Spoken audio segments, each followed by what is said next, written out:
Tanya Pak, Oh, silakan. Ya, silakan. eh, kemarin pas kapal itu kan ada dua ya Pak, menurut Perdirjen dan menurut penilai publik Pak penilaiannya. Ya, Nah, kalau yang penilaian publik saya lumayan nyangkut gitu Pak di kepala karena udah cukup jelas ini penyesuaian-penyesuaiannya itu dari mana dasar-dasarnya, kajiannya seperti apa. Tapi untuk yang Perdirjen itu kan komponennya lebih banyak ya Pak. Menurut DJKN itu lebih banyak, lebih rinci. Tapi seingat saya tuh waktu itu nggak terlalu dijelasin kajiannya Pak. Ini 5%-nya dari mana, 3%-nya dari mana, 1%-nya dari mana. Itu boleh dijelasin lagi nggak Pak? Penyesuaiannya tuh kira-kira dari mana aja. Soalnya kan itu cukup jarang ya Pak komponen-komponennya itu kita kayak ini komponen apa-apanya kan paling cuma ngeliat dari pengertian yang di Terdijen itu doang nggak begitu Pak? Terima kasih. oke. Kalau yang di Perdijen itu kan contohnya kan kapal ikan ya, kapal penangkap ikan ya. Jadi di situ kita betulan dikasih beberapa contoh, variabelnya cukup banyak ya, variabelnya cukup banyak. Nah, kalau untuk yang secara umum ya, yang tadi saya sampaikan kan kita menilai kapal seperti di JKN karena format laporannya untuk kayak di JKN. Tapi kebetulan contoh yang dinilai bukan kapal ikan kan gitu ya. Kebetulan kapal-kapal yang lain. Nah, variabelnya seperti apa? Kira-kira nih. Kalau kita bicara contoh kemarin yang kapal sebentar.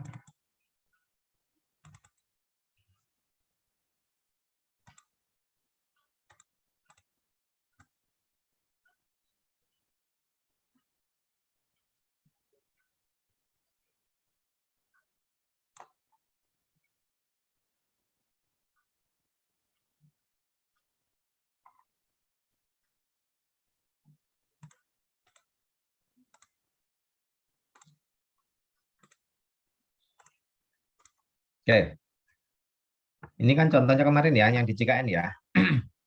Ya. Nah, kita bicara karakteristik yang menjadi variabel penyesuaian kita. Ya, ada tipe jelas nih, bendera dan seterusnya, material bodi kapal dan sebagainya. Ini Anda semua lihat, kira-kira nih, ya, kasih bisa dijadikan variabel penyesuaian untuk kapal barang enggak, misalnya. Atau kemarin kan kapal bulker, kapal apa kemarin itu, ya. Ada beberapa jenis kapal ya, kapal kargo dan sebagainya. Ya, secara umum sama nih. Ya, secara umum dimensi fisik Anda pakai pembanding dan sebagainya, sistem komunikasi dan sebagainya. Ya, nah mungkin Anda sudah dapat nih data-datanya untuk kapal kargo yang Anda nilai pembanding ini, pembanding satu, pembanding dua dan seterusnya. Ya. Terus penyesuaiannya sekarang.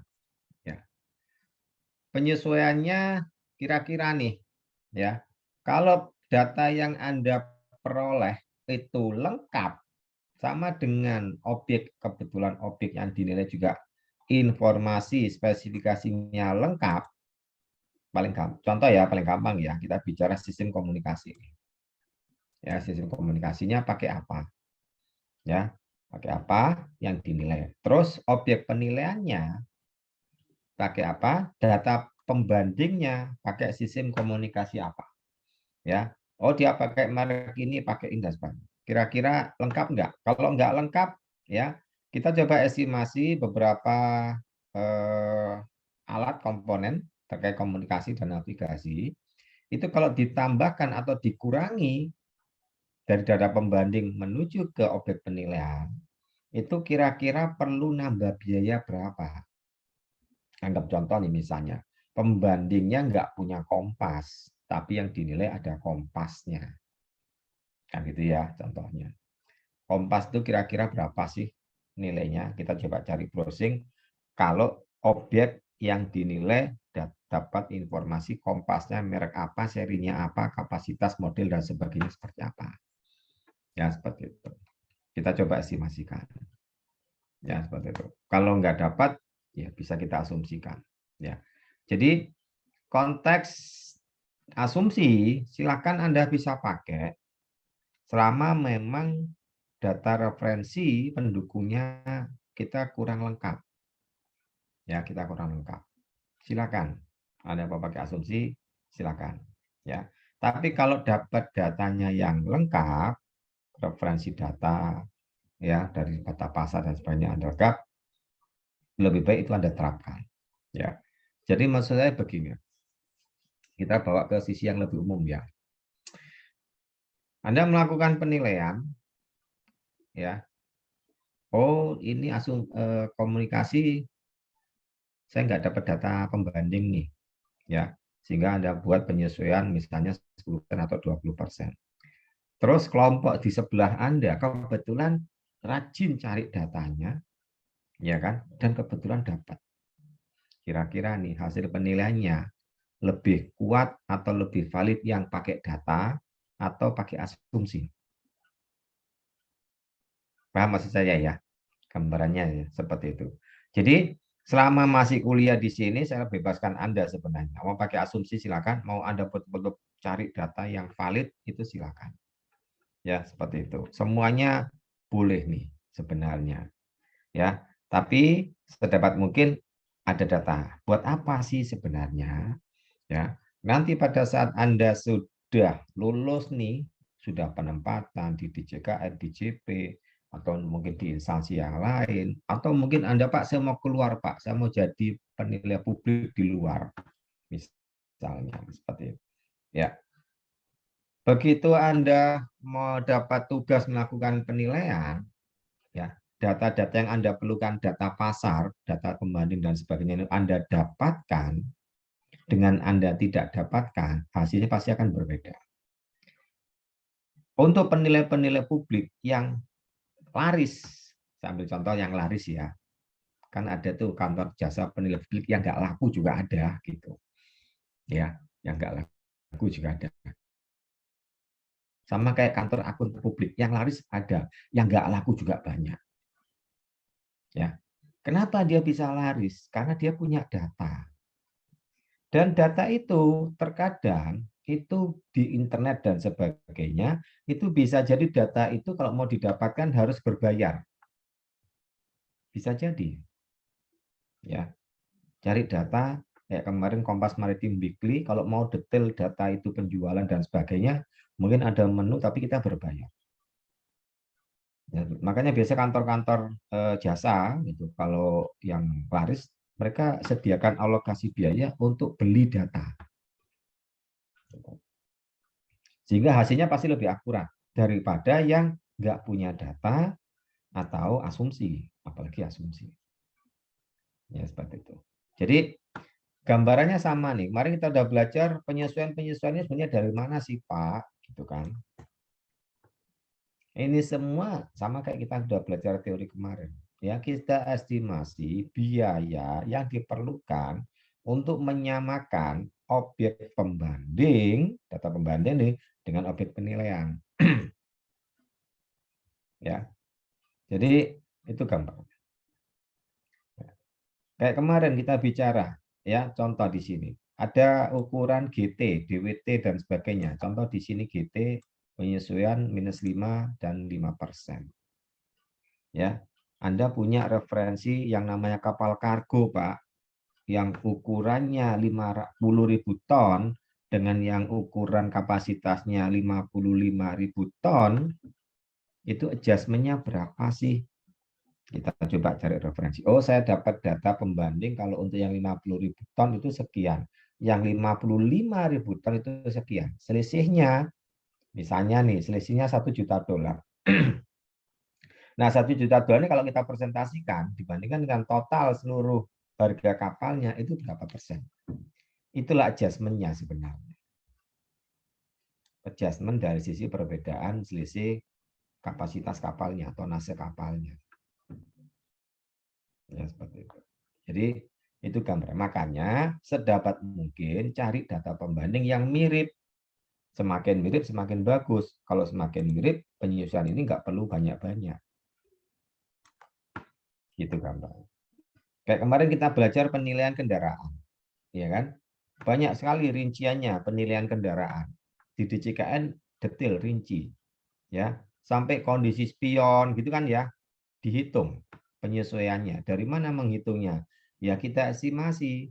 Kalau misalnya pembanding yang enggak spionnya masih bagus, sedangkan yang dinilai spionnya sudah pecah, kan gitu kan ya.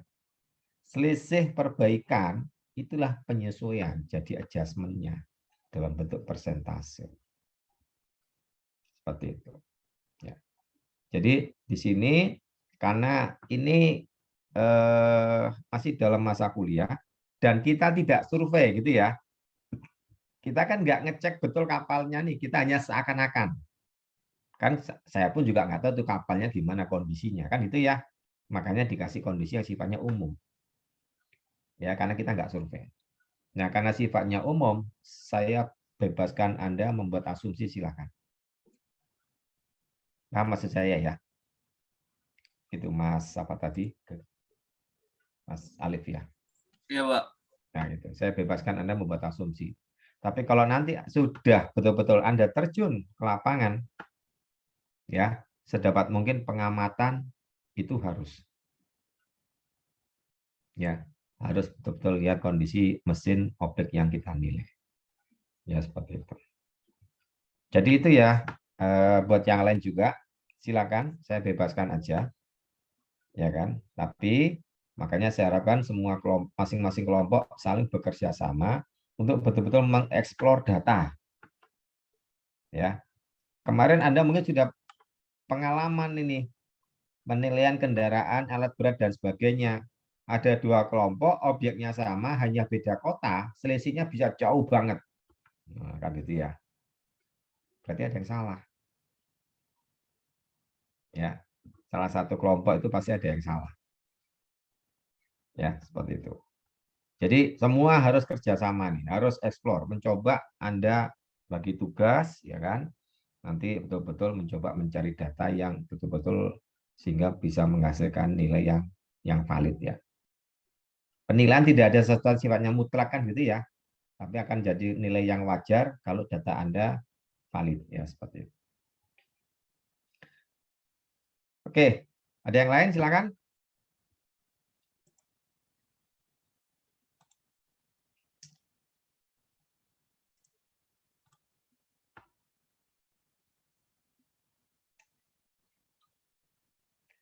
Kalau nggak ada, kita masuk dulu ya, kita lanjut dulu ke materinya, sambil nanti setelah itu kita sambung diskusinya ya.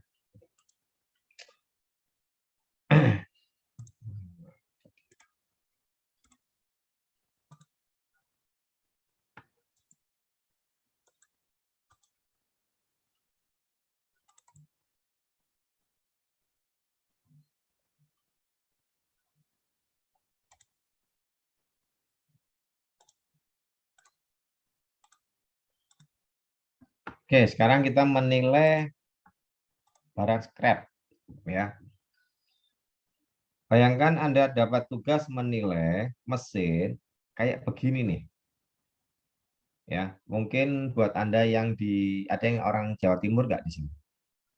Ya, mungkin yang tinggalnya di Probolinggo atau Jember atau Malang, sekitar situlah.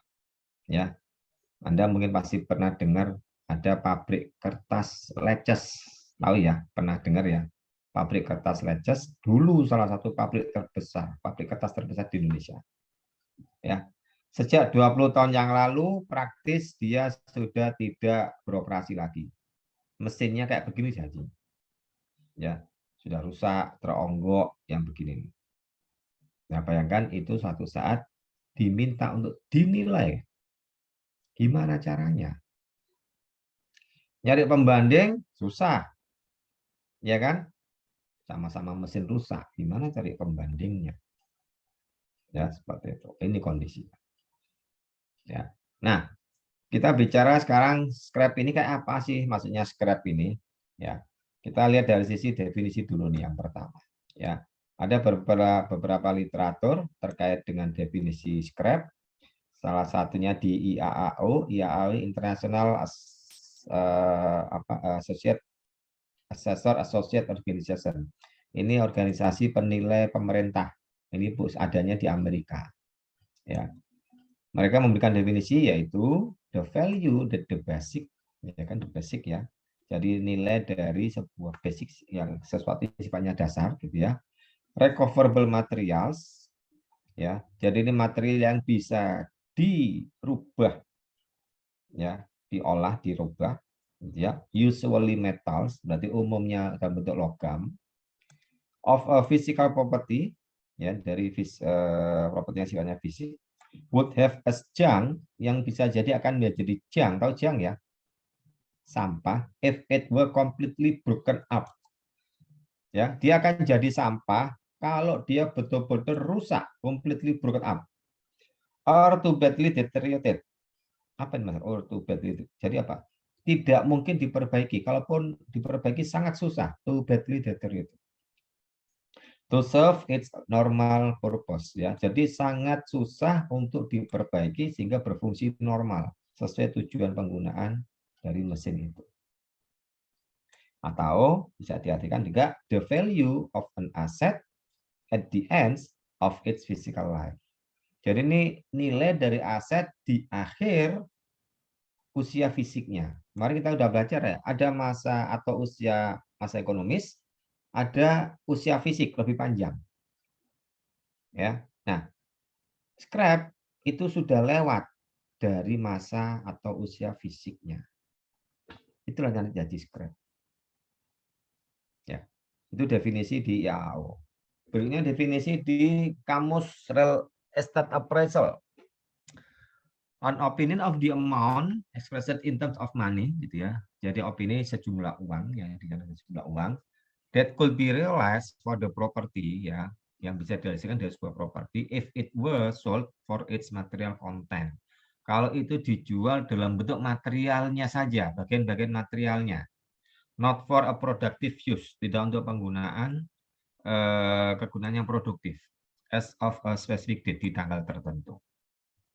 Ya, jadi kalau ada properti, bisa mesin dan sebagainya, terutama mesin ya, jika itu dijual dalam bentuk material-material bagian material saja, itulah yang disebut dengan scrap, bukan dalam bentuk utuhnya di tanggal tertentu.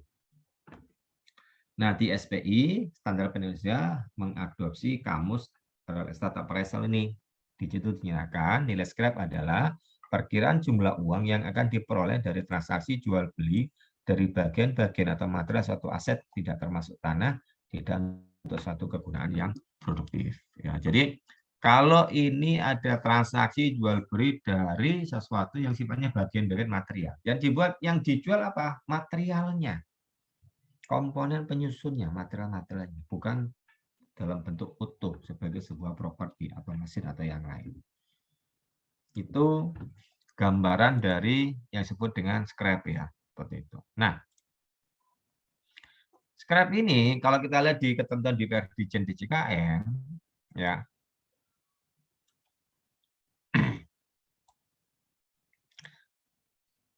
Kalau kita bicara suatu properti atau suatu aset atau apa, terutama mesin ya, yang itu merupakan sisa dari sebuah kegiatan atau sisa dari suatu penggunaan, itu bisa dikategorikan dua.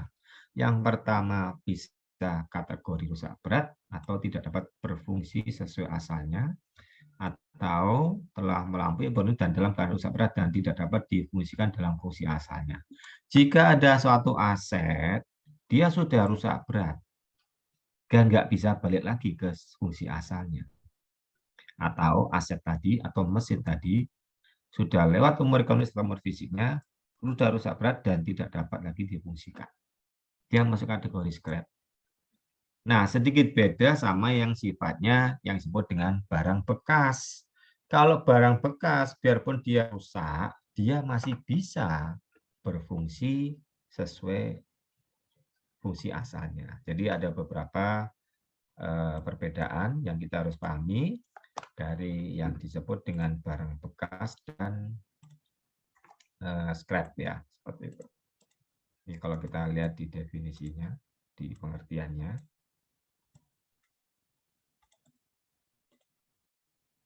Sorry, ini ya. Oh, sorry.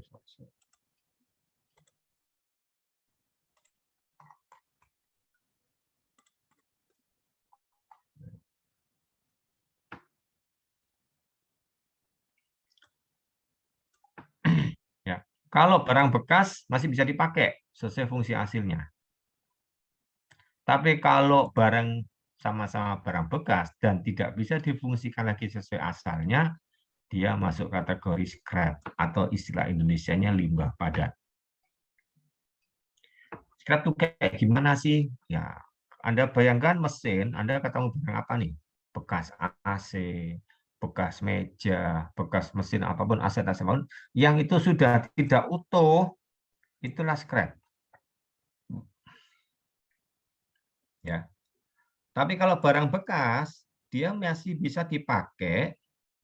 Ya, kalaupun dia rusak, ada bagian-bagian yang masih bisa dipakai untuk fungsi yang lain. Atau istilah kita ada bagian-bagian spare part yang bisa dicopot untuk dipakai di tempat yang lain. Berarti dia masuk kategori barang bekas. Tapi kalau scrap, praktis sudah nggak bisa dipakai lagi.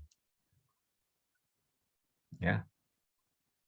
Kalau barang bekas, yang tadi ya barang bekas, biarpun dia rusak, selama masih bisa diperbaiki dan masih bisa dimanfaatkan, dia masuk kategori barang bekas.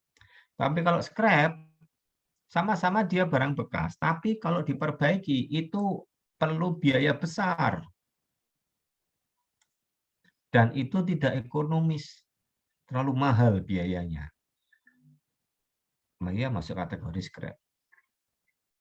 Ya, jadinya sudah tidak bisa dipakai lagi, rusak berat, melampaui umur kehendak fisiknya, ya, dia masuk scrap. Tapi kalau barang bekas, sama-sama barang bekas, rusak nih, tapi masih bisa diperbaiki, dan dengan diperbaiki tadi bisa menambah nilai barang. Dia masuk kategori barang bekas. Tapi kalau scrap, dia sudah tidak mungkin lagi diperbaiki. Kalaupun diperbaiki, biayanya sangat mahal. Itulah scrap.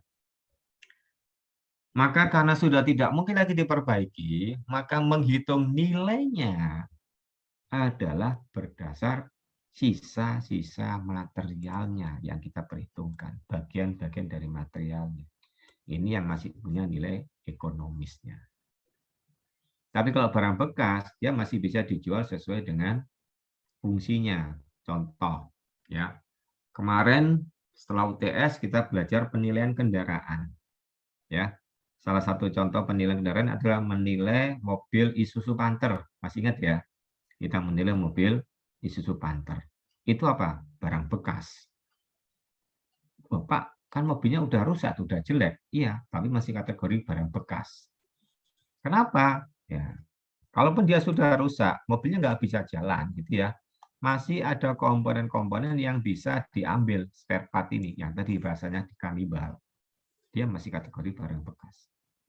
Tapi bayangkan kalau mobil tadi, Isuzu Panther tadi, sudah rusak berat, habis tabrakan, habis kebakaran, sudah hancur, sudah tidak berbentuk mobil, bannya sudah nggak ada, dan semuanya praktis sudah rusak, sudah nggak ada, ya masuk kategori barang scrap. Ya, seperti itu. Bodinya jadi scrap, bukan lagi barang bekas. Itu perbedaannya. Ya. Berikutnya, ada contoh-contoh lagi barang scrap ya. Ada pipa besi atau tubing, ya. Kalau scrap, dia masuk kategori scrap. Kalau pipa tubing tadi, bayangkan ada pipa yang bentuknya sudah bengkok-bengkok, nggak karu-karuan, sudah pecah, sudah patah, dan sebagainya, ya. Dan itu tidak mungkin bisa diperbaiki lagi, dia masih bisa dimanfaatkan dalam bentuk apa? Kalau besi tadi didaur ulang. Kalau masih bisa didaur ulang, ya dia masuk kategori scrap. Tapi kalau besi tadi masih bisa diperbaiki lagi, dia masih masuk kategori barang bekas. Paham ya maksudnya ya, perbedaannya ya.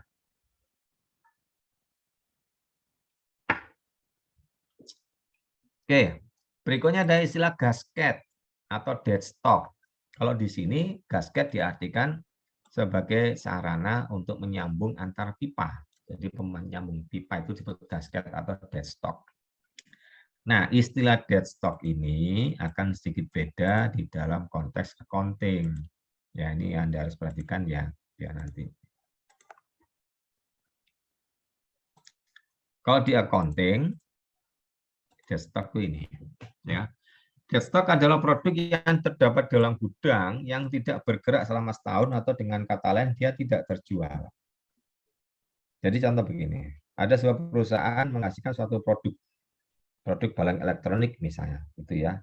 Produk itu sebelum dijual kan disimpan dulu di gudang.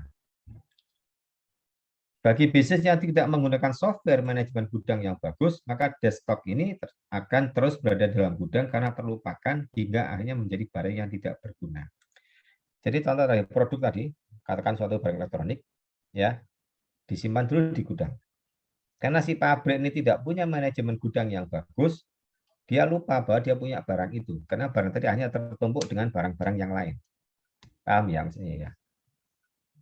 Akhirnya lebih dari 1 tahun nggak kepake, nggak terjual, akhirnya rusak jadi barang yang tidak berguna. Itulah deadstock.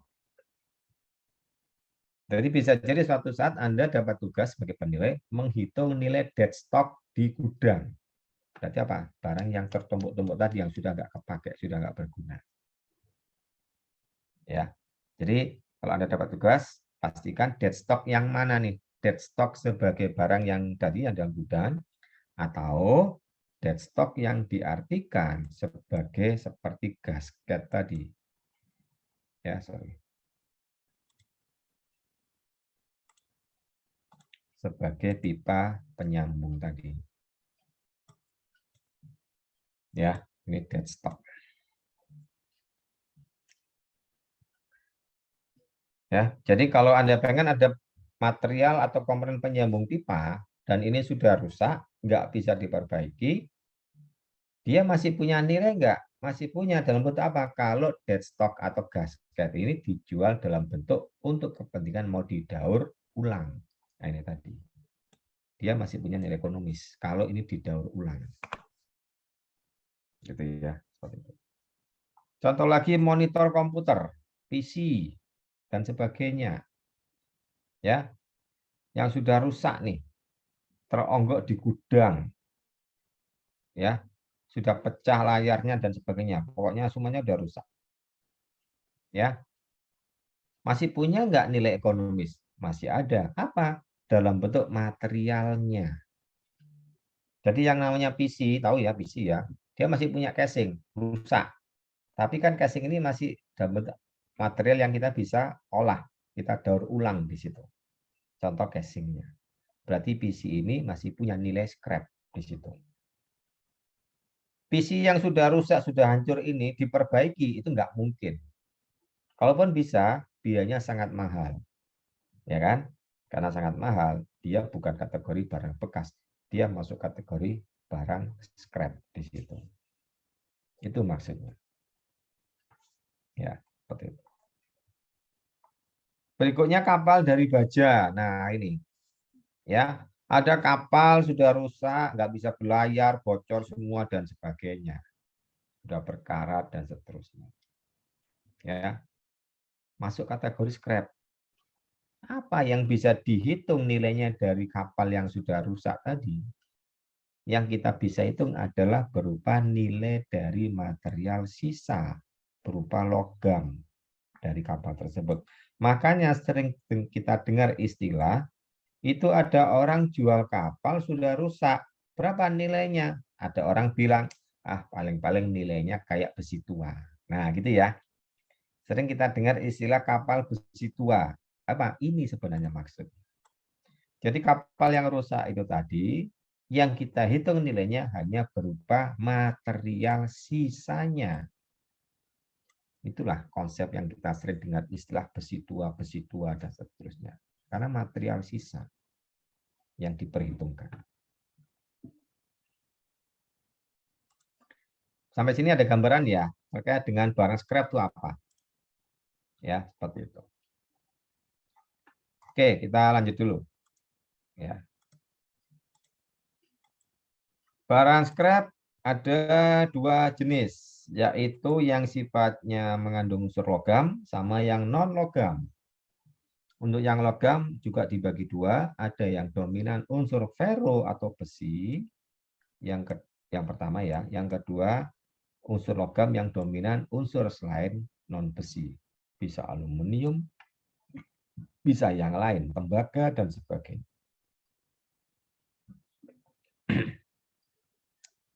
Ya seperti itu. Nah, oke, sebelum ke sini kita lihat dulu deskripsinya.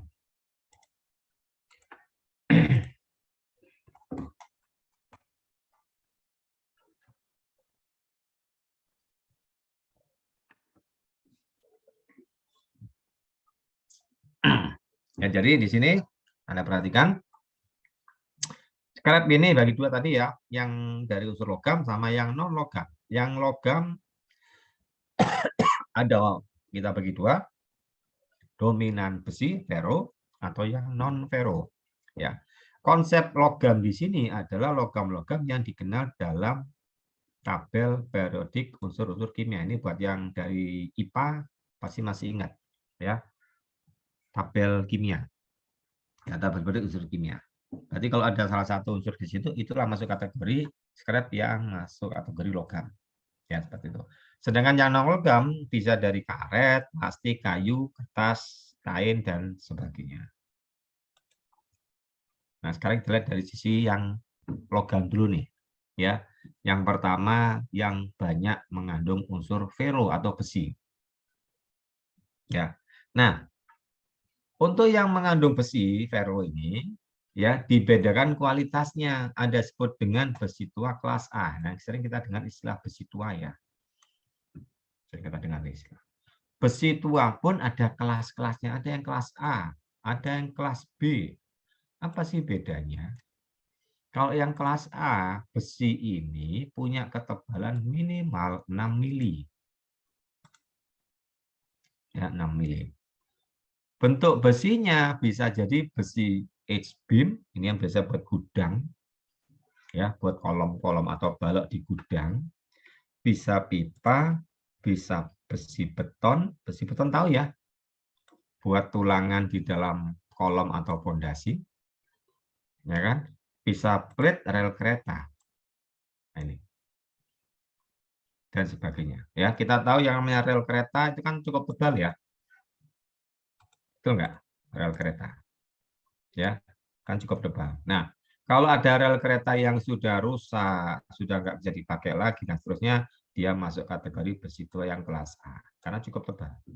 Masih sekitar 6 mili. Ya. Dia kelas A karena juga tidak terlalu banyak karatnya.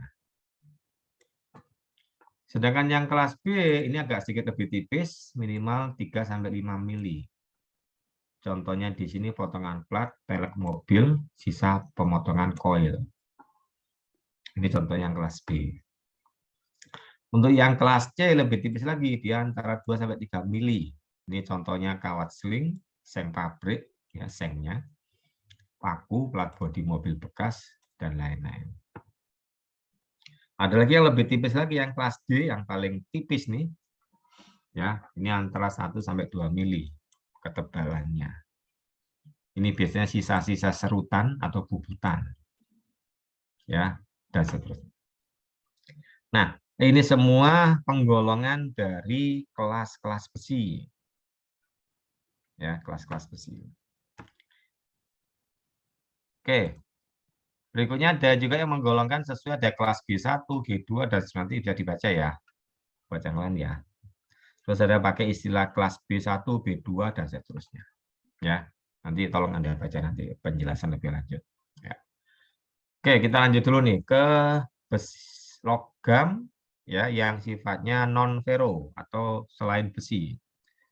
Bisa tembaga, bisa macam-macam ya. Nah, nilainya tergantung sama nih, baik yang besi maupun yang non besi, nilai dari nilai scrap-nya tadi, bahan scrap tadi, tergantung dari ketebalannya, kualitasnya, ada tidak karat atau korosinya, dan faktor pengotornya. Inilah yang menentukan nilainya sebenarnya. Jadi semakin tebal, semakin mahal. Semakin bagus, ukurannya sesuai dengan standar pabrik peleburan, Kenapa? Karena yang dicari adalah material yang nanti bisa didaur ulang. Karena mau masuk pabrik peleburan nih. Semakin standar dengan ukuran yang diminta oleh pabrik, maka nilainya semakin tinggi. Contoh ya, ada besi ya mau didaur ulang. Kata pabriknya, saya mau terima besi tapi ukuran daur ulang, tapi ukurannya sekitar 5 cm. Kalau selain itu saya nggak mau terima. Semakin ukuran besinya mendekati yang diminta oleh pabrikan pengolahan daur ulang, nilainya semakin mahal. Itu maksudnya dari sisi ukuran. Ya, seperti itu. Oke, ini beberapa hal yang perlu kita perhatikan terkait dengan hal-hal yang menjadi penentu tinggi rendahnya nilai dari barang scrap ini. Ya, seperti itu. Nanti yang lain Anda bisa baca. Berikutnya kita bicara yang scrap dari sisi non-logam. Ada karet. Karet ada 2 jenis, ada karet alam, karet sintetis. Ya, nanti Anda bisa baca ya ini ya. Penjelasannya lebih lanjut. Ya.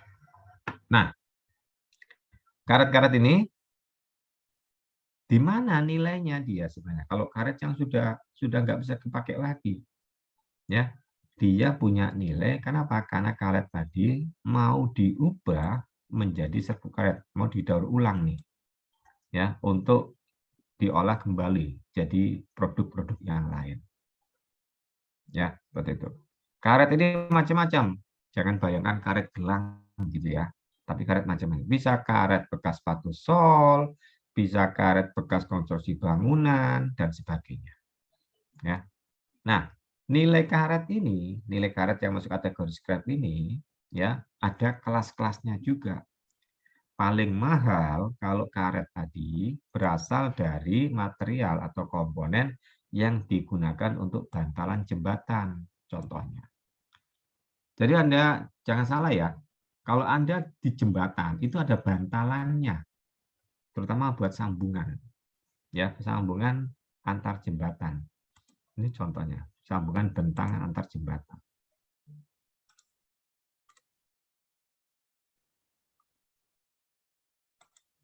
Sebentar. Anda browsing aja.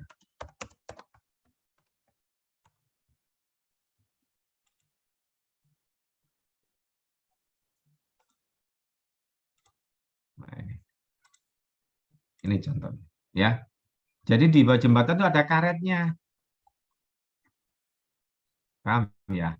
Di bawah jembatan, ya, ada karetnya. Nah, ini kalau sudah melewati umur fisiknya, ini harus diganti ini, ya. Dan ini begitu ini sudah nggak kepake, dia masih punya nilai ekonomis dalam bentuk apa? Dalam bentuk scrap. Dan ini nilainya lebih tinggi daripada scrap karet model yang lain atau jenis yang lain. Ya, seperti itu. Itu gambaran terkait dengan bantalan jembatan. Dan konveyor, bantalan pelabuhan, ini buat bantalan sandaran kapal ya, itu juga cukup bernilai tinggi. Berikutnya, karet yang digunakan sebagai bahan pembuatan ban mobil, bantalan kapal, ban mesin, dan sebagainya. Ini nilainya sedikit di bawah bantalan jembatan. Dan ada karet-karet yang lain. Ya, jadi yang bagus yang mana sih? Kata si pembeli, saya mau beli mahal, saya mau daur ulang, ya, saya berani beli mahal kalau dia bekasnya bantalan jembatan. Kalau untuk yang bekasnya ban mobil, saya mungkin belinya tidak semahal yang bantalan jembatan. Ya, seperti itu. Ini yang karet. Berikutnya yang plastik. Ya, nanti dibaca definisinya ya, plastik itu apa. Ya. Plastik ada beberapa jenis, ada PET atau polyethylene terephthalate gitu ya. Ini biasanya untuk tempat minuman, botol minuman, ya, botol plastik minuman, ya. Makanya ini banyak pemulung yang cari. Kenapa? Karena memang masih punya nilai dia. Masih ada nilai ekonomisnya. Mau didaur ulang untuk produk-produk yang lain. Berikutnya ada plastik jenis high density polyethylene, HDPE. Ini contohnya jus botol oli motor, tempat mentega, dan sebagainya. Terus ada plastik PVC, polyvinyl chloride, PVC, ya. Ini juga bisa nih. Ya. Terus ada low density polyethylene. Ini contohnya polybag untuk pupuk tanaman. Terus nanti ada PP, ada PS atau polistiren atau istilah kita styrofoam. Ya, ini yang bungkus makanan. Ya, nah, itu juga bagian dari plastik. Dan itu bisa didaur ulang. Makanya masih ada nilai ekonomisnya. Terus ada polikarbonat. Ini contohnya DVD dan sebagainya. Ya, jadi kalau kita bicara ada DVD rusak, berapa sih nilainya? Gitu ya. Kita nggak bicara itu DVD masih bisa diperbaiki karena nggak mungkin. Maka nilainya adalah kalau DVD tadi didaur ulang. Itulah nilainya sebenarnya. Ya. Jadi prinsip dari tadi ya, karet, plastik dan sebagainya adalah kita melihat nilai ekonomisnya atau nilai pasarnya kalau material-material tadi itu didaur ulang, itu kuncinya. Nah, ini terkait dengan yang plastik ya, contohnya di sini. Berikutnya kain, ya. Kain di sini dalam arti kain yang sudah nggak bisa dimanfaatkan, sudah mungkin dalam bentuk potongan robekan dan sebagainya, yang robek dan sebagainya. Ya, nah ini juga sama nih, ya. Nilai ekonomisnya dari mana? Kalau kain tadi bisa didaur ulang, itu aja kuncinya. Ya, itulah nilai ekonomisnya. Kalau itu bisa didaur ulang. Ya, sama juga yang kertas. Ya, kertas yang sudah rusak, sudah nggak bisa diapa-apain dan sebagainya, dia masih punya nilai kalau kertas ini bisa didaur ulang untuk keperluan pembuatan bubuk kertas atau pulp. Ya. Nanti detailnya Anda baca ya, apa yang ada di sini. Ya.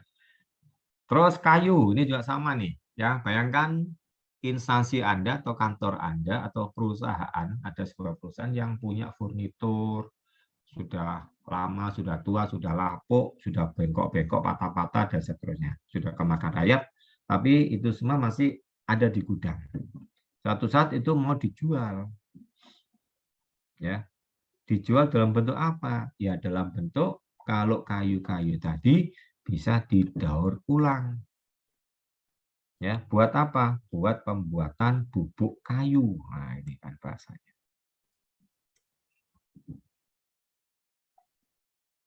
Ya. Berikutnya yang non logam lain termasuk kaca. Ini kan bisa. Ya, prinsipnya semua gitu. Jadi gini, ya. Pak, kenapa sih Pak? Ini barang-barang beginian ini kan kayak sampah ya, limbah. Kok ini perlu dinilai? Ya, jadi begini, perhatikan ya. Ini biasanya buat Anda yang nanti penempatan di DJKN. Ya, jadi contoh begini, ada instansi, anggap itu instansi Pemda atau pemerintah pusat, punya barang, ya punya barang macam-macam barangnya, mau dia komputer, mau dia meja, kursi dan sebagainya. Kebetulan barang ini sudah cukup lama, sudah tua, sudah rusak, sudah patah-patah, sudah bengkok, sudah nggak karu-karuan. Nah barang ini jangan sampai hilang. Kenapa hilang? Kalau sampai hilang jadi masalah. Kenapa? Karena barang-barang itu masih tercatat sebagai aset negara, aset BUMN, barang milik negara. Ya.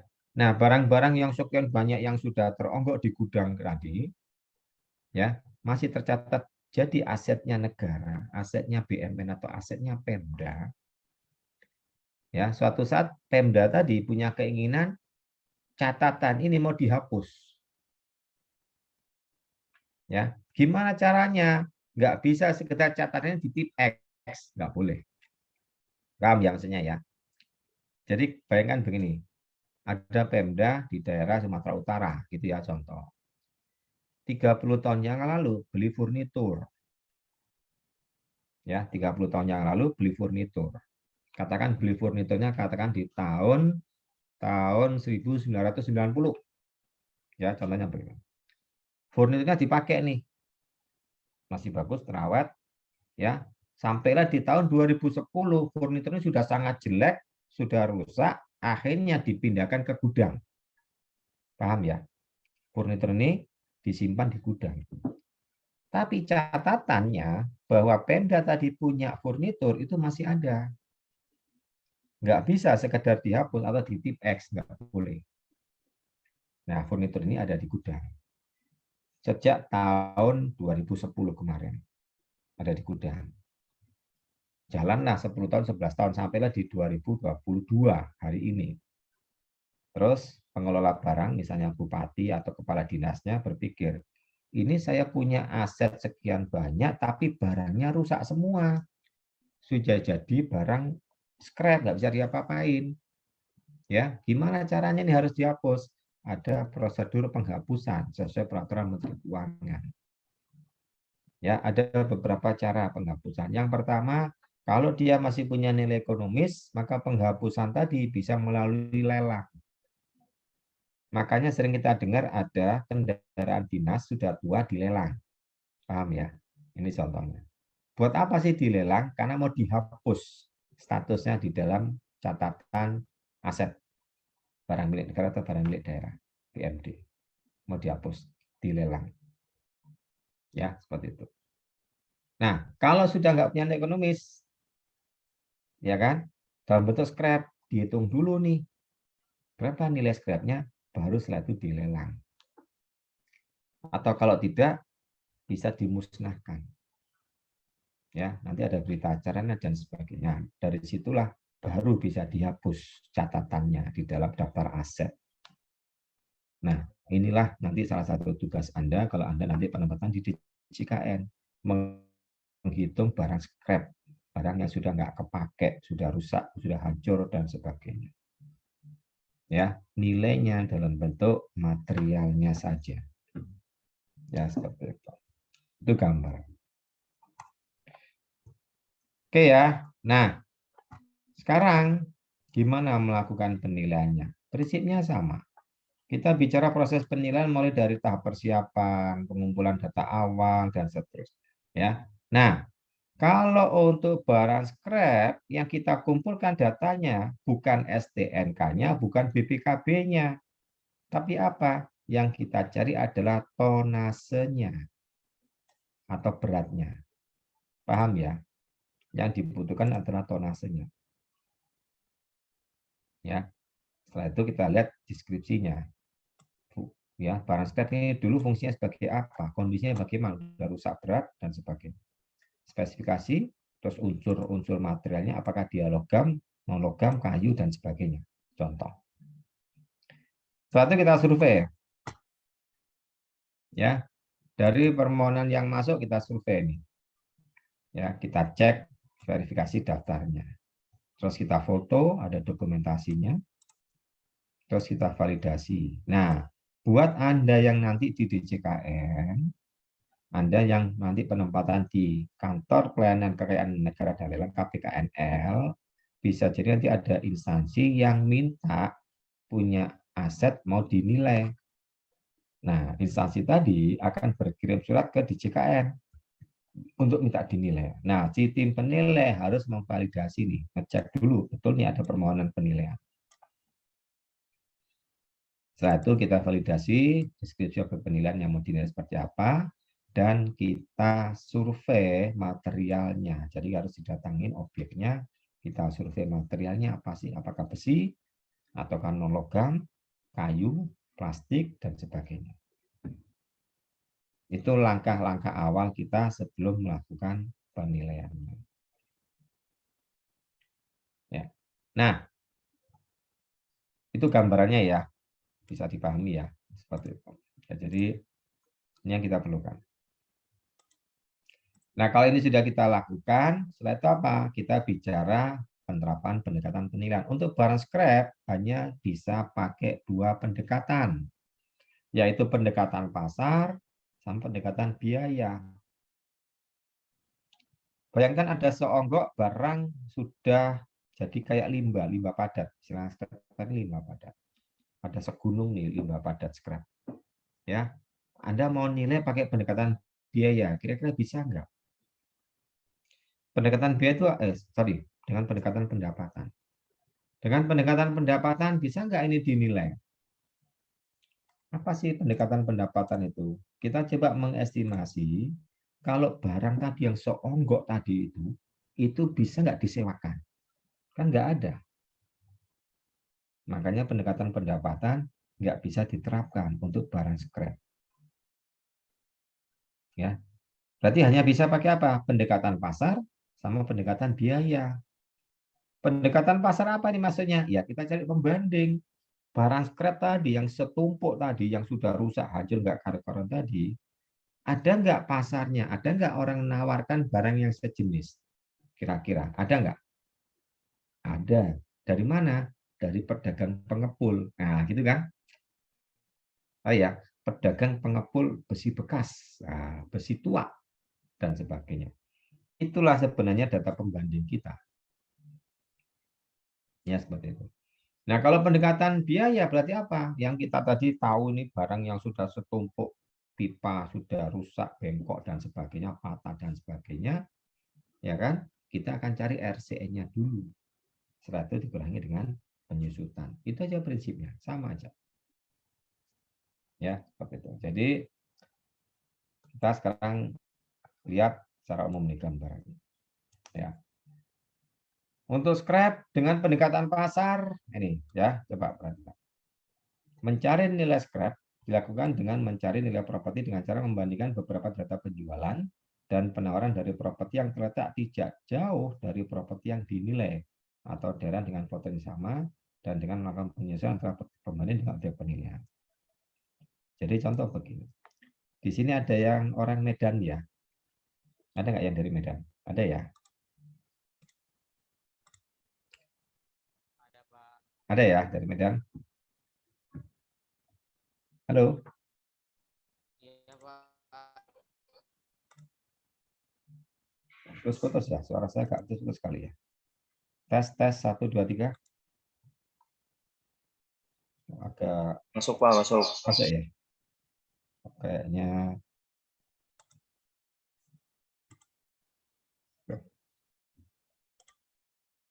Oke, saya ulangi ya. Ini pendekatan pertama, pendekatan pasar. Ya. Ambil contoh seonggok barang scrap, ya sudah rusak, sudah nggak kepake dan sebagainya. Lokasinya ada di Medan. Medan yang mana nih? Ya, anggaplah lokasinya ada di Medan Polonia, ya di daerah Polonia sana. Ya, kita cari pembanding. Ya, pembandingnya dari mana nih untuk barang-barang scrap seperti itu? Kita sebagai penilai akan survei mencari pengepul barang besi tua atau barang bekas tadi. Oh, saya dapat pengepul, lokasi pengepulnya ada di Belawan. Nah, yang di Belawan itulah data pasar. Oh, saya dapat pengepul lagi di daerah Petisa. Nah, daerah Petisa itulah data pembanding kita, data pasar kita. Paham ya? Seperti itu gambarannya. Ya, jadi mencari data pasar itu sebenarnya kita mencari pengepul untuk yang scrap ini. Atau secara tidak langsung kita mencari pembeli atas barang scrap ini. Itu gambaran dari pendekatan pasar. Ya, seperti itu. Nah, kalau dapat pengepul, ya pengepul di daerah misalnya tadi Belawan, daerah Petisa dan sebagainya, gitu ya. Barulah kita nanti akan membuat beberapa penyesuaian berdasar karakteristik ini. Bisa dari bukti kepemilikan, detail keberadaan, dana transaksi, kualitas sampai penilaian, biaya transportasi, biaya bongkar potong las, dan kondisi lokasi penyimpanan. Kayak gimana sih? Nanti ada contohnya. Ya, seperti itu. Oke, kita lanjut dulu. Yang pendekatan kedua, yaitu pendekatan biaya. Ya, sama nih prinsipnya. Kita cari RCN atau NRC. Ya, sudah dapat RC atau NRC, tinggal dikurangi dengan penyusutan, baik yang fisik, ekonomi maupun fungsi. Sama kan prinsipnya. Ya, kayak gimana sih ngitungnya? Nah, kita lihat sekarang cara perhitungannya.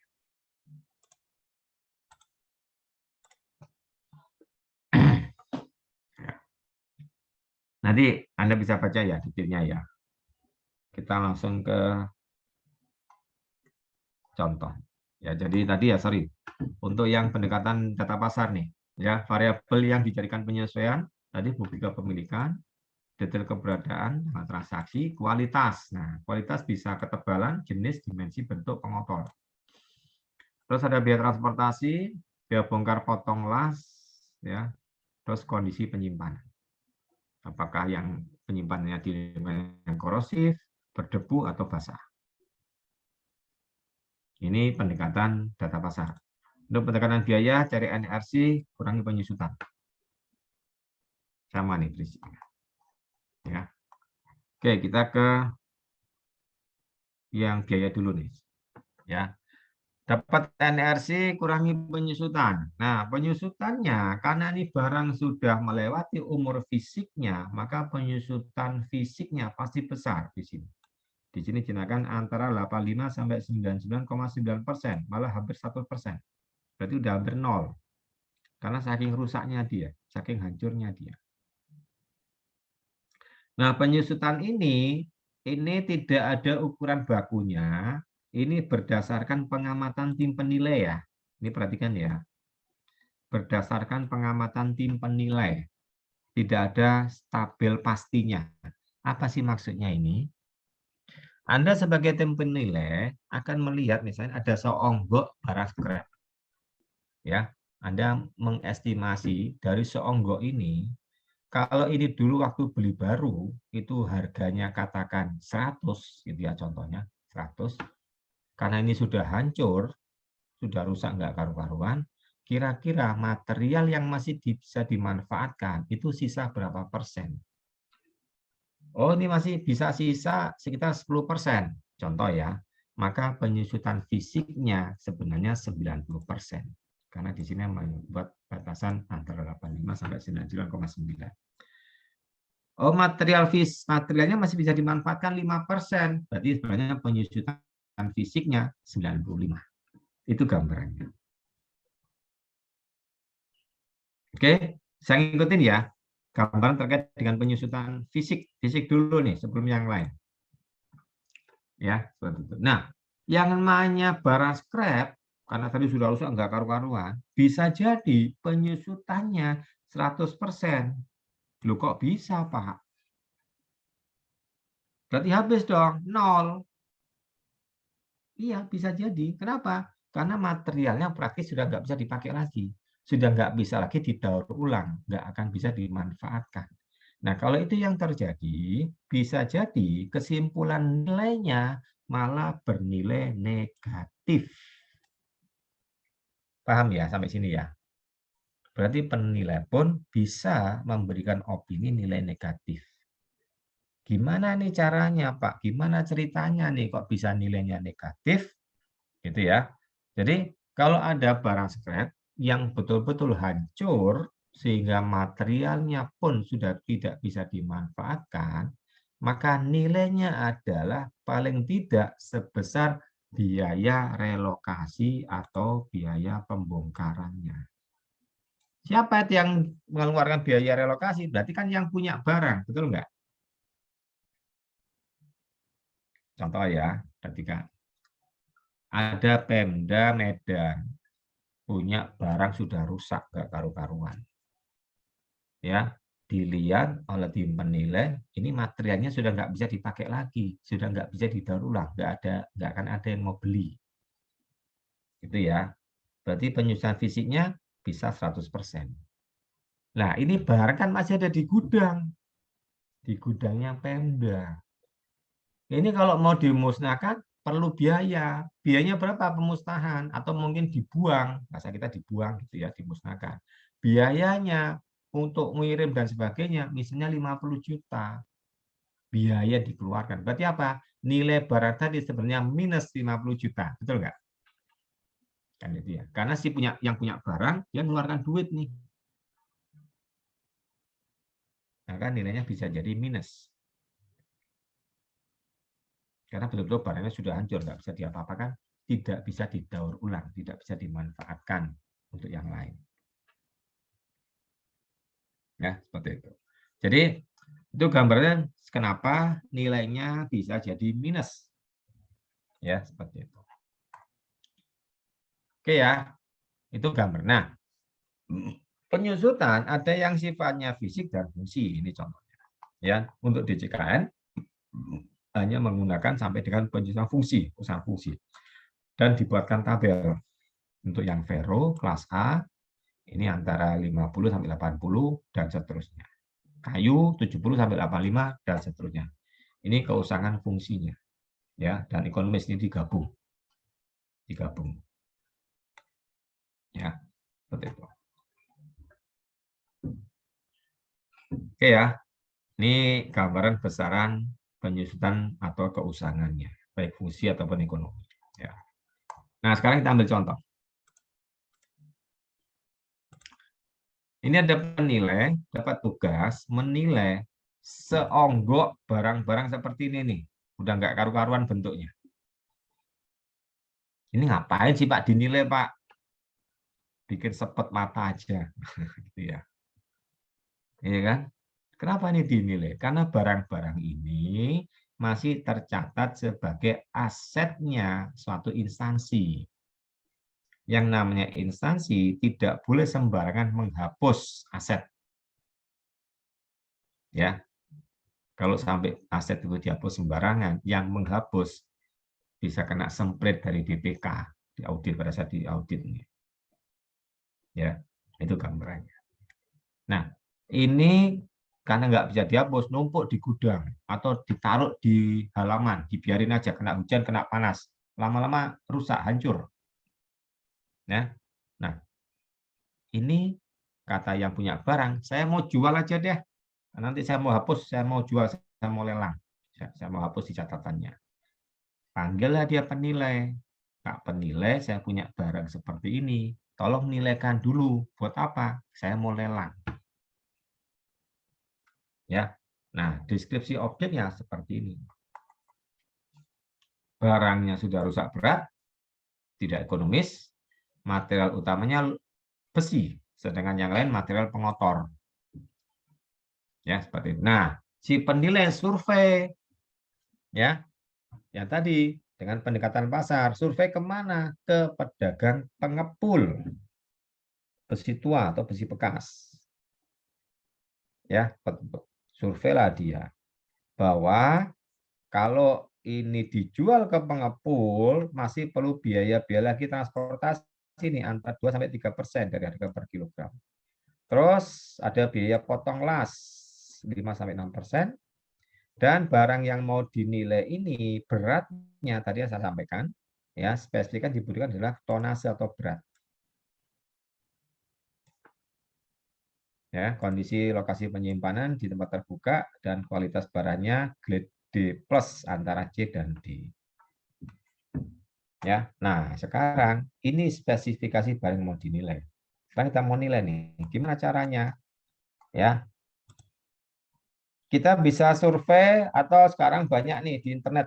Kalau Anda buka aja di internet, ya, coba Anda browsing di internet dengan kata kunci jual beli barang bekas, scrap dan sebagainya. Ya, itu banyak itu data-datanya tuh. Coba Anda browsing aja di internet, ya.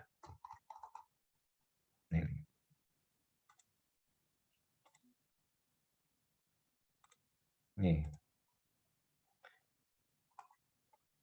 Ke besi. Nih, ya. Besi tua kelas A 5.300, kelas B 5.200 dan seterusnya. Tadi kan sudah ada tuh klasifikasi yang A itu gimana, B gimana, ya kan? Ketebalannya berapa dan seterusnya. Bekasnya pabrik. Nah, dan seterusnya. Ya. Jadi ini gambarannya nih. Berarti ini apa nih? Ada orang yang mau beli bekas-bekas scrap besi seperti ini. Tapi dia berani nawar Misalnya contoh di sini 5.300, 5.300 untuk yang kelas A, kelas B, dan seterusnya. Ya, ini gambarannya. Banyak nih datanya. Kalau di Tokopedia pun ada, di Tokopedia dan sebagainya. Ya, ini contoh jual besi tua. Ya, nah kita survei nih. Berarti kita datangi penjual atau pengepul besi tua seperti ini. Kita datangin, kita tanya, Pak, Bapak kalau beli besi tua, itu berani beli berapa, Pak? Nah, ini contohnya nih di sini ya. Kita lihat dari contoh ini.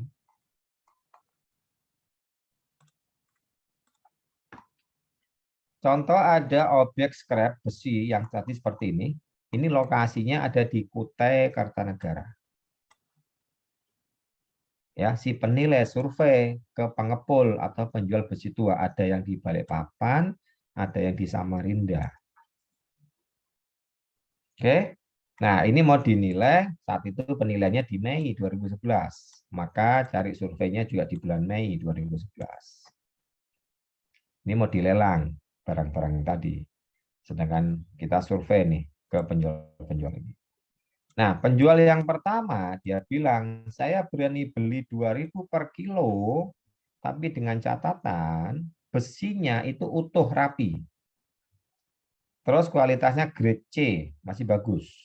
Kata si data pertama, penjual di Balikpapan. Terus yang kedua, data kedua, penjual di Balikpapan juga dia bilang, saya berani beli 2.500. Dengan catatan grade C, potongannya rapi, sudah dipotong rapi. Terus yang ketiga ada data pasar dari penjual yang ada di Balikpapan, Samarinda, dia bilang saya berani beli 2.500. Nah, informasi dari pengepul-pengepul ini, inilah data pasarnya, inilah data pembanding. Paham ya maksudnya ya? Itulah sebenarnya data pembandingnya. Jadi sebenarnya data pembanding untuk scrap itu adalah data pembanding seakan-akan ini dijual ke pengepulnya. Paham maksudnya ya? Seakan-akan yang Anda nilai itu mau dijual ke pengepul. Jadi secara tidak langsung Anda sebagai penilai bertindak seperti menawarkan barang yang Anda nilai kepada si pengepul. Itu gambarannya. Oke. Nah, sekarang seperti biasa kita buat penyesuaian. Yang pertama waktu transaksi 0% karena sama-sama di bulan Mei. Di transaksi penawaran maka kita kasih penyesuaian negatif kan itu ya. Nah, terus bentuk nih. Perhatikan ya, bentuk. Yang mau dinilai bentuknya utuh. Oke. Sedangkan si pengepul dia bilang saya mau berani beli 2.000 tapi kalau itu sudah utuh masih rapi. Yang berani beli 2.500 dia bilang saya minta itu sudah terpotong-potong rapi. Kenapa butuh potongan-potongan rapi? Karena potongan rapi inilah yang akan membuat lebih mudah didaur ulang di pabrik pengolahannya. Pertanyaan saya, kalau si pengepul beli 2.500 dengan kondisi seperti ini, maka ya kan data dari pengepul ini anggap pengepul kedua dengan objek penilaian, pertanyaan saya bagus yang mana? Bagus objek penilaian atau lebih bagus yang diminta oleh pengepul?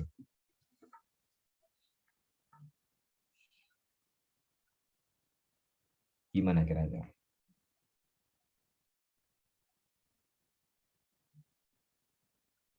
Bagus yang diminta, Pak. Bagus yang diminta oleh pengepul, ya kan? Nah, karena pengepul minta standar tinggi dengan harga 2.500 dia minta standar tinggi, sedangkan yang kita nilai standarnya di bawah, maka penyesuaiannya positif apa negatif? Negatif. Negatif. Nah, makanya kita kasih penyesuaian negatif. Jangan sampai salah ya. Jangan sampai kebalik-balik konsepnya. Oke, nah, berikutnya kualitas. Si pengepul bilang saya minta grade C, tapi yang dinilai grade D+. Bagus yang mana nih? Bagus yang diminta pengepul atau objek penilaian?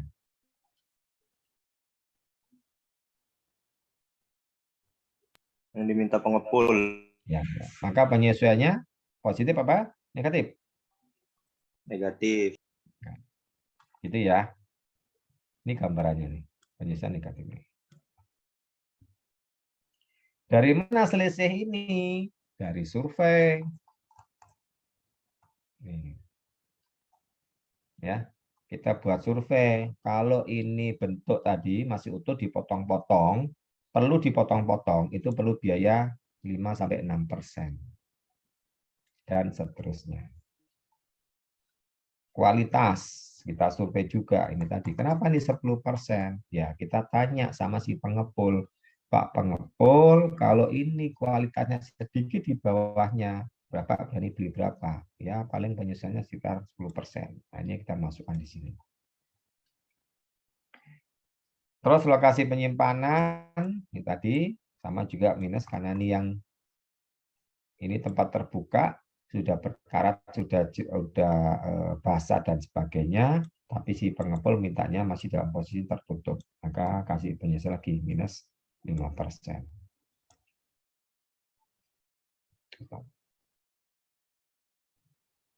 Nah, berikutnya bicara transportasi. Kata pengepul, harga ini kalau itu di tempat saya. Kalau saya ngambil di tempat Anda, ada biaya transportasi lagi. Kisaran 2-3%. Dari mana ini? Dari survei lagi. Ini tadi. Biaya transportasi antara 2-3%. Kita bikin survei. Paham ya gambarannya ya? Nah, didapatkanlah penyesuaian minus 23, minus 27, minus 28. Ya. Nah, seperti biasa, kalau sudah dapat ini, kita akan beri bobot. Ya, dari 3 pembanding ini, mana yang lebih mirip?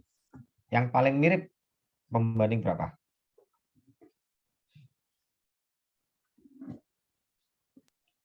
Satu. Oke, karena dia pembanding 1, maka dia dikasih bobot lebih tinggi 40%. Pembanding 2 kita kasih bobot 35. Pembanding 3 kita kasih bobot 25. Loh Pak, ini kan 27 dengan 28 kan mirip-mirip Pak. Boleh nggak saya kasih bobot 40, 30, 30? Boleh nggak? Masih boleh, silahkan aja. Nah, di sini sebenarnya bicara si penilainya punya ya kan opini, silahkan bebas ya. Tidak diatur khusus, silahkan aja. Jadi Anda mau pakai 40, 35, 25 boleh. Anda mau pakai 40, 30, 30 pun juga masih wajar hasilnya. Paham ya gambarnya ya? Nah, ini contoh aja. Sehingga didapatkan nilai per kilonya 1.700, karena ini beratnya 10,5 ton, kita kalikan, didapatkanlah nilainya 17.900.000 rupiah. Itulah nilai pasarnya. Atas seonggok, nah ini kan, setumpuk barang seperti ini. Nilainya 17.900.000. Berarti ini apa? Ini seakan-akan kita sebagai penilai seakan-akan ada orang yang sanggup beli barang ini 17.900.000 rupiah. Jadi penilai bertindak seperti seakan-akan mencarikan pembeli juga sebenarnya. Paham ya gambarannya ya? Karena kalau tidak, bagi yang punya barang, katakan ini instansi yang punya barang nih, ya, dia pasti punya pikiran, ini kan barang masa nggak laku 100 juta? Namanya orang kan pengennya kan barangnya lakunya mahal nih. Kenapa nggak bisa laku 100 juta? Nah, penilai menyampaikan, Pak, data yang kita kumpulkan berdasar pendapat pendekatan pasar, ya kan, orang hanya berani beli 2.000, Pak, atau 2.500 paling mahal. Itulah data pasarnya. Gitu. Nggak mungkin 100 juta. Kalau kita hitung, ketemunya hanya di angka 17.900. Itulah nilai pasarnya. Ya, seperti itu.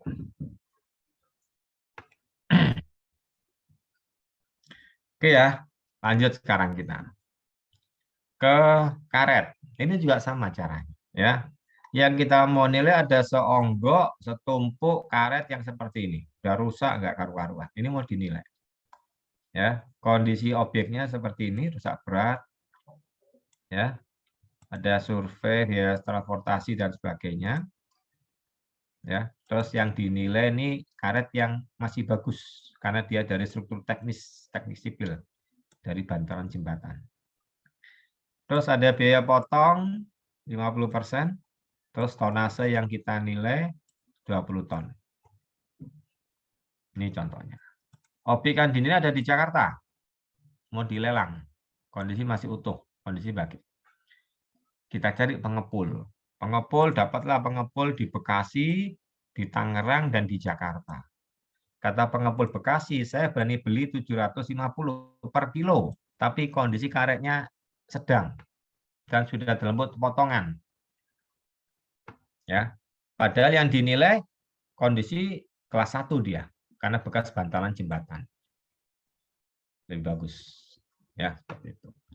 Yang di Tangerang dia bilang 750, yang di Jakarta dia bilang 720. Kita buat penyesuaiannya sekarang.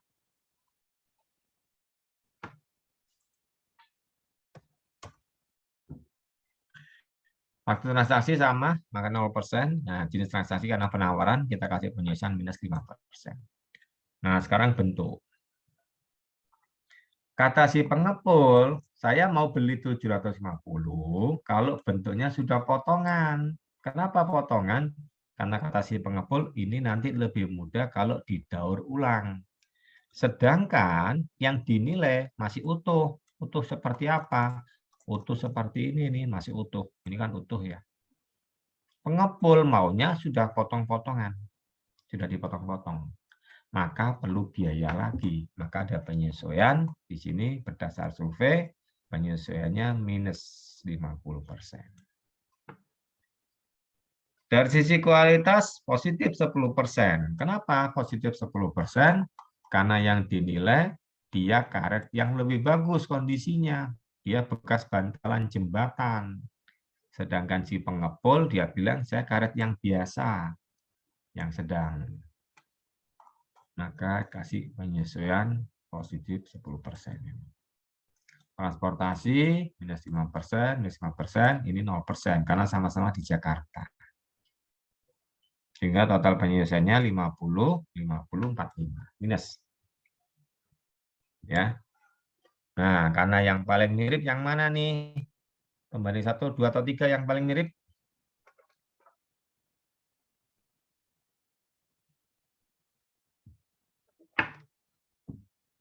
Mana yang paling mirip? 1, 2, atau 3? 3 ya. Nah, makanya 3 dikasih bobot lebih tinggi 40%. Pembanding 1, 2 bobotnya 30, 30. Maka didapatkanlah nilainya 383 per kilo, dikalikan dengan tonasenya 20, didapatkanlah nilainya 7.668.000.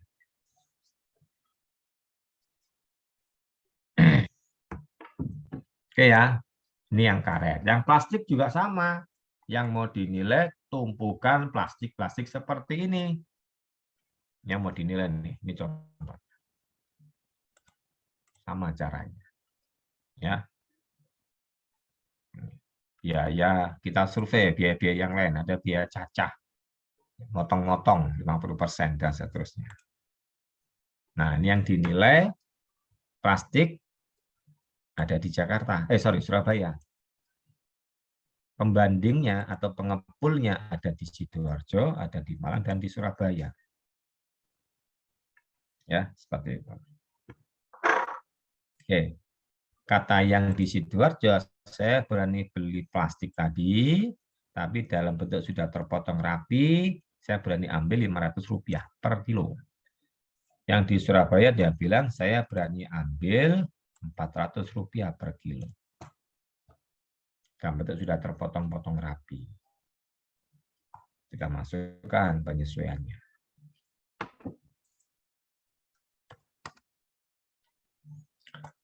transaksi 0%, jadi transaksi minus karena ini penawaran, gitu kan ya. Nah, terus bentuknya. Kata si pedagang, saya keping sudah terpotong-potong. Kita buat penyelesaian minus 50%. Kualitasnya sama, maka 0%. Terus ada transportasi, objeknya ada di Surabaya, pengepul ada di Sidoarjo, ada di Malang, dan ada di Surabaya. Sama-sama Surabaya, maka penyelesaiannya 0%. Sehingga didapatkanlah penyelesaiannya minus 60, minus 62, minus 55. Mana yang paling persis nih, paling mirip? Banding 1, 2, atau 3 yang paling mirip? Berapa? Pembanding berapa? 3. Ya, makanya 3 dikasih bobot lebih tinggi dia, 40%. Yang lain 30 dan 30. Sehingga didapatkanlah nilainya 191 per kilo, kalikan dengan tonasenya, didapatkan 3.826.000 ini. Itulah nilai pasar dari seonggok plastik-plastik seperti ini. Paham ya maksudnya ya?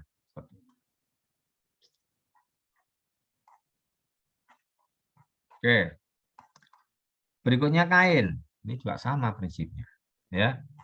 Kain, kita juga contoh di sini. Yang dinilai ada di Jakarta. Pembandingnya pengepul-pengepul kain ada di Bekasi, Banten, dan di Jakarta. Kata yang di Bekasi, saya berani beli kain tadi yang sudah ini dalam bentuk potongan, itu ya utuh 330. Karena di Banten 320, yang di Jakarta berani beli 350. Kita masukkan tadi sama caranya, kita masukkan, maka didapatkanlah total penyelesaiannya minus 10, minus 12, minus 5. Karena yang paling mirip yang pembanding 3, maka pembanding 3 kita kasih bobot yang paling tinggi. Jadi pembobotannya nanti 30, 30, 40. Didapatkanlah nilai pasar kain per kilonya 306, kalikan tonasenya 20 ton, maka didapatkanlah nilai kainnya 6.131.000. Inilah nilai kain. Berikutnya yang kertas. Nah, ini bayangkan Anda dapat tugas menilai setumpuk kertas kayak begini nih. Ya. Mana nih ceritanya? Ini ya, ini kok dinilai nih. Kenapa? Karena ini mau dihapus di dalam catatan aset. Ya, mau dihapus. Ya, mau dilelang. Gitu ya, seperti itu. Nah, dinilai dulu nih. Ya. Datanya, objek penilaiannya lokasinya di Jakarta. Cari pengepul kertas yang ada, kebetulan sama-sama dapat di Jakarta. Kata pengepul 1, dia bilang saya berani beli 1.000 per kilo dengan catatan kondisi masih bagus, utuh. Ya, dan seterusnya. Pengepul 2 1.000, pengepul 3 1.050. Kita buat penyesuaiannya ini. Sama tadi caranya, ya kan? Sehingga didapatkan total penyesuaiannya minus 5, minus 5, dan minus 5. Ya, karena ini kebetulan mirip, sama, maka kita rata-ratakan. Ini ya, pokoknya kita rata-ratakan, dapatkanlah nilai per kilonya 966.000, kalikan dengan tonasenya, didapatkan nilainya 19.323.000. Oke, sampai sini ada tanyaan untuk yang pendekatan pasar, untuk yang bar spread, secara umum sama ya, dengan Anda melakukan objek-objek yang lain, sama aja.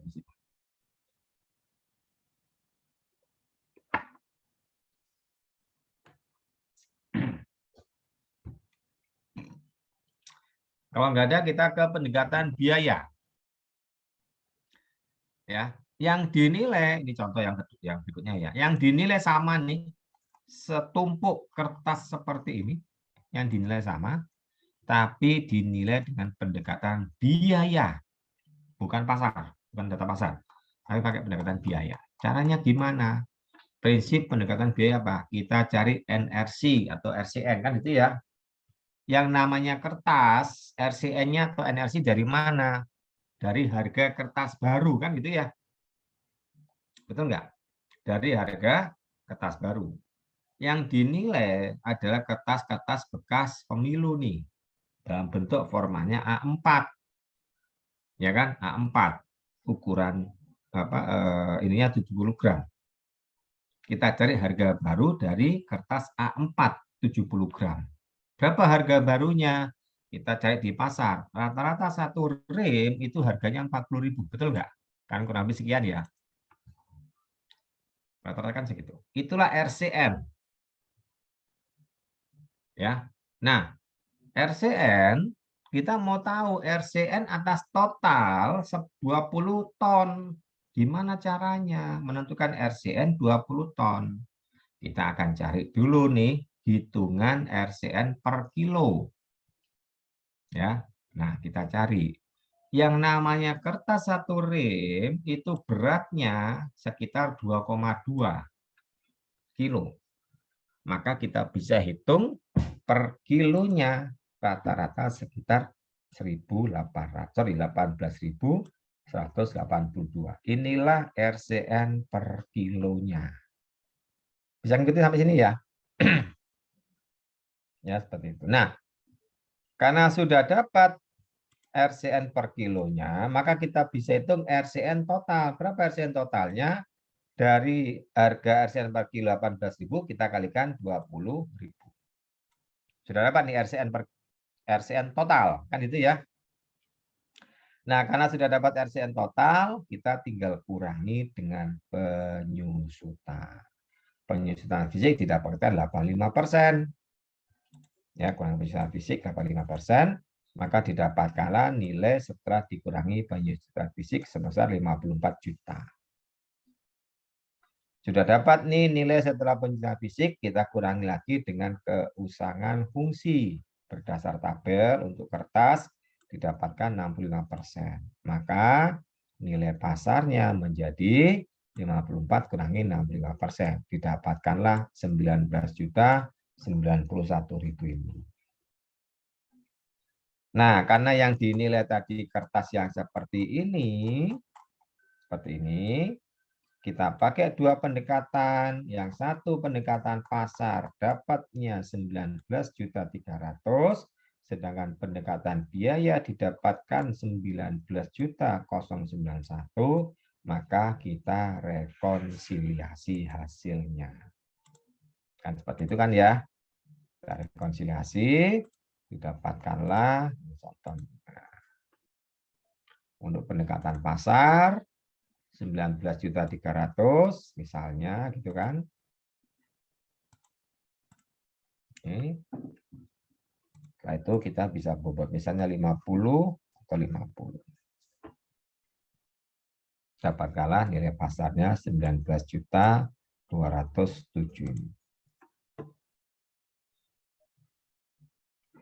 Pak, saya lebih yakin dari yang pendekatan pasar karena datanya lebih valid. Boleh nggak saya pakai bobot yang berbeda? Boleh saja, silakan. Ya, seperti itu. Silakan. Kalau buat Anda sebagai penilai, data-data dari yang pendekatan pasar dianggap lebih mewakili, lebih valid daripada dengan pendekatan yang lain. Ya, seperti itu. Ya, gitu. Pak, lebih valid yang ini, Pak. Saya mau pakai 60, boleh nggak? Boleh, silakan. Ya, seperti itu. Ini contohnya. Oke, ini yang pendekatan biaya.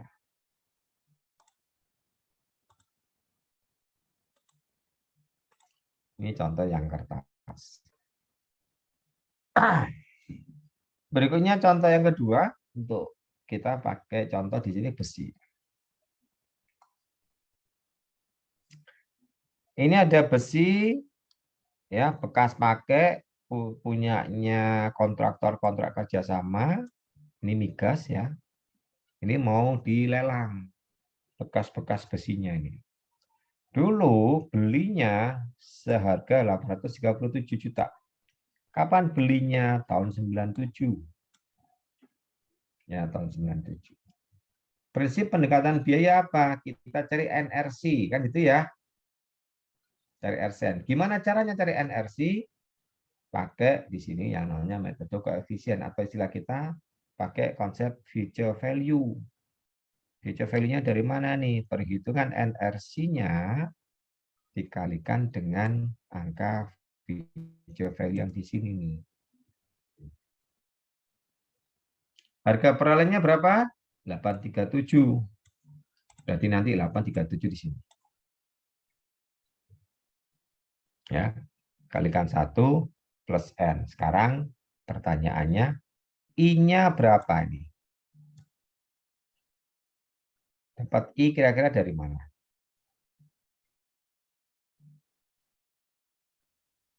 Untuk mencari I-nya.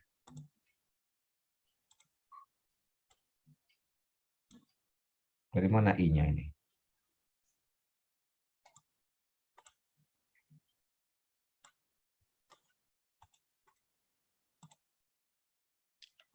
Kita bisa ambil dari rata-rata inflasi yang berlaku. Ya, inflasi yang berlaku kita hitung dari sejak dia beli dulu tahun 97 kita bawa ke kondisi tahun penilaian. Di sini contohnya tahun penilaiannya tahun 2011. Maka kita ambil angka rata-rata inflasi dari tahun 97 sampai 2011. Kita kumpulkan. Oh, inflasi 97 9,9. Inflasi 2006 13,1, inflasi 2011 5,1% dan seterusnya. Ya.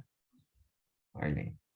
Hingga didapatkan rata-rata sebesar 7,7%. Nah, 7,7% inilah yang kita masukkan dalam rumus untuk menghitung NRC atau RCM.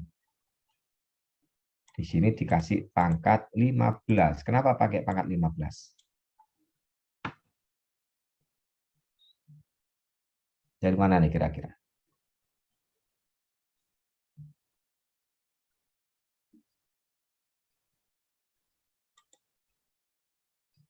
Dari mana ini kira-kira?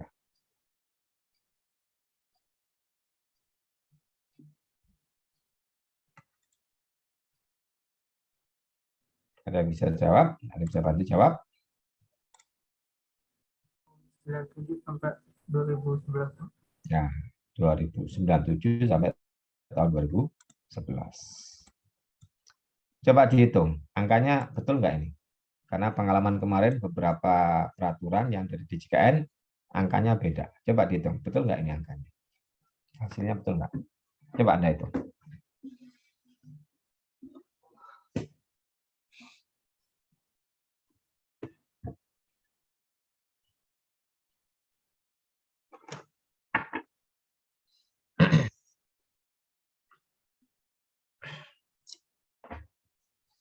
Sama nggak?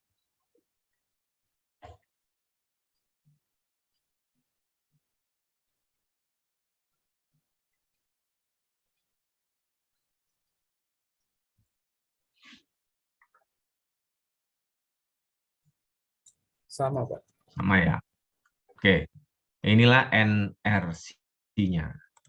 Sudah dapat NRC atau RCN, tinggal kurangi penyusutannya. Penyusutan di sini sekitar 85%. Ya, coba Anda hitung lagi, sama nggak angkanya? Ketemu 382.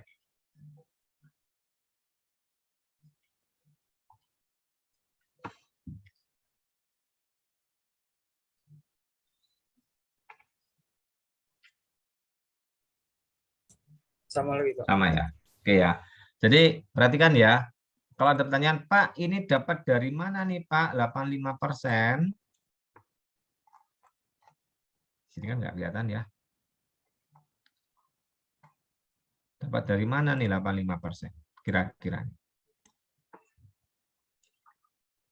Ini kita dapatkan dengan mengestimasi ya, dari besi-besi ini, besi pipa-pipa ini, masih ada sisa dalam bentuk material yang masih bisa dimanfaatkan sekitar 15%. Terus terang itu dari subjektivitas penilai. Tidak ada ukuran pastinya.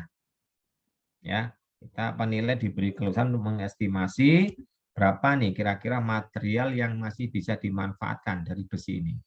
Oh, masih bisa dimanfaatkan sekitar 15% dari besi yang ada, dari pipa besi yang ada. Maka penyusutannya sekitar 85%. Oke, ini bicara penyusutan fisik ya. Nah, setelah itu kita kurangi dengan keusangan ekonomi dan fungsi. Ya, di sini keusangan fungsi dan ekonomi didapatkan 50%. Maka nilainya menjadi 191 juta ini. Nah, kalau yang 50% ini dari mana? Ini sudah pakai tabel. Kalian di JKN ya, kita pakai tabel. Untuk yang keusangan ekonomi dan fungsi, kita lihat di tabel ya. Mana tadi ya? Nah, ya, keusangan fungsi, karena ini pipa mungkin masih kelas A ya, pipa besinya dia kelas A, dia keusangan fungsi antara 50 sampai 80. Ya, di sini oleh penilai ditetapkan keusangan fungsinya 50%. Dan seterusnya maka dihasilkanlah nilainya sebesar apa dia? Nah, dapatkan nilainya sebesar 191.006.000 rupiah. Ya. 191 juta. Oke, sampai di sini ada pertanyaan?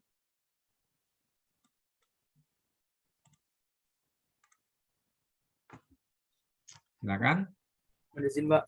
Ya, silakan, Itu Mas. tadi 2011 sampai 97 itu pakai 15 tahun atau 14 tahun ya, Pak? Harus 14. Coba dihitung. 14. 14. Harusnya 14 ya. Karena 97 ke tahun 2011. Ya. Jadi murni pengurangan dari keduanya itu ya, Pak? Ya, dari situ. Terima kasih, Pak.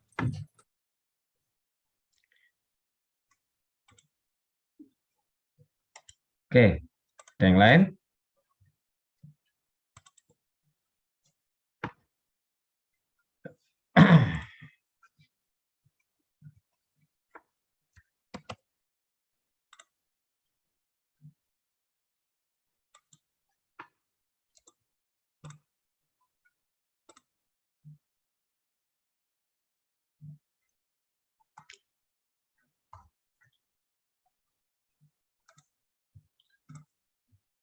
Ada? Kalau nggak ada, berarti saya anggap udah bisa loh ya. Berarti sudah siap UAS nih. Ya. Oke, kalau nggak ada pertanyaan, saya minta Anda siapkan kertas, tulis nama, nomor absen, kelas, gitu ya. Kita kuis. Ya, kita kuis. Silakan disiapkan kertasnya dulu.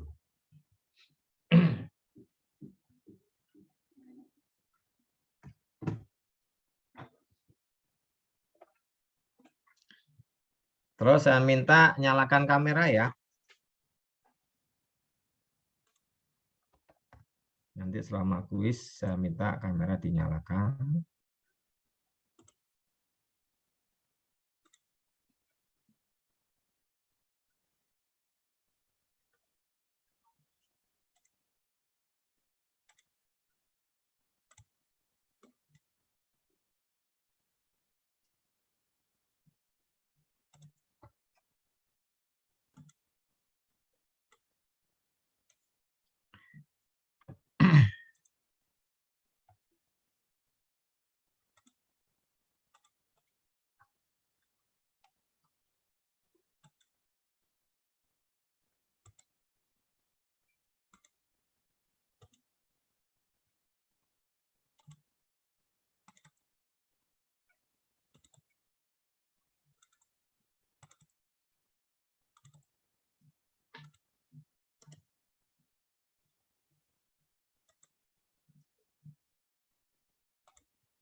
Sudah? Kertas sudah siap? Nama, sudah diisi, nomor absen, kelas.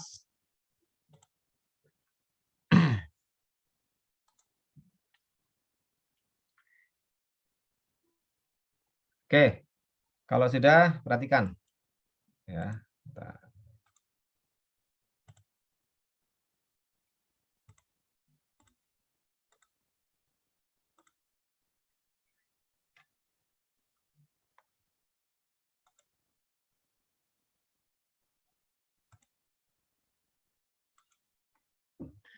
oke, ini kuisnya. Anda screenshot dari sekarang.